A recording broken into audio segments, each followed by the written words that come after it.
Hi, I'm Jesse Sparhawk on behalf of Expert Village, and we are continuing to tune the harp.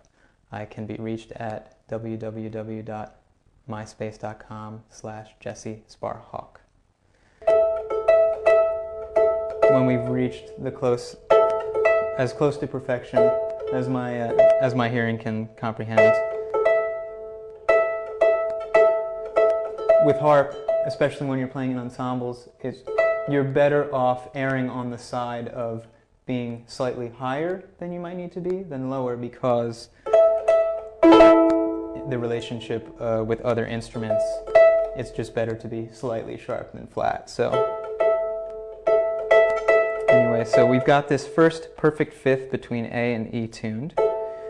The next thing you want to tune is the perfect fifth between that same A and one string down from the E that we've just tuned, which is A and D. So first thing we're doing, perfect fifth, that's tuned. Now to a perfect fourth, which is A to D. And you can keep going back to check all the other strings that you've done already, just to make sure that you've got them right. So that sounds pretty good. We'll continue. Instead of now changing the thumb string that we're going to be tuning, we change the third finger's string down by one. So we're doing perfect fifth, perfect fourth, and another perfect fifth, but except this time we keep our thumb on the D. So, to get the G, middle G in tune, which is one string above this blue F.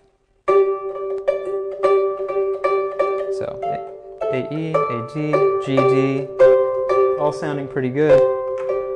I don't know who could have tuned this before we started, but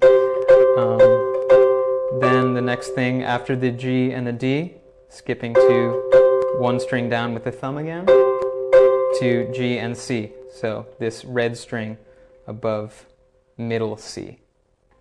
So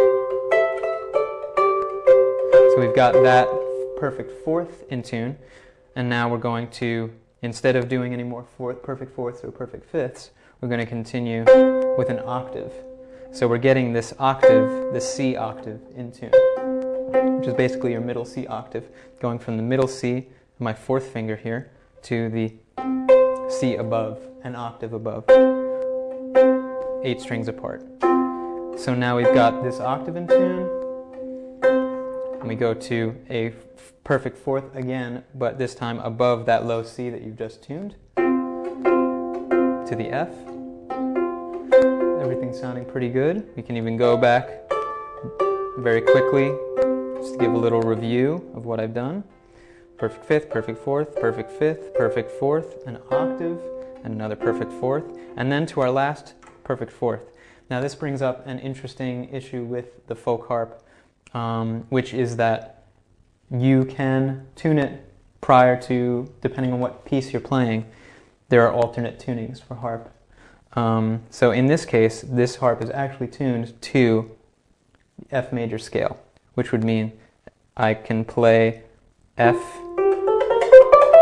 to F, and I have the F major scale, rather than lifting any of these levers, which actually raise each string a semitone, a half step. So in other words, imagine on a keyboard, the black key above like middle C, and then the black key above middle C, except that every string has the capability of being raised a half step. Even the E, which for anyone that is familiar with piano or the keyboard, the white keys of E and F don't have a black key in between them, because E and F are what are known as enharmonic, so that when I raise E sharp, I get F.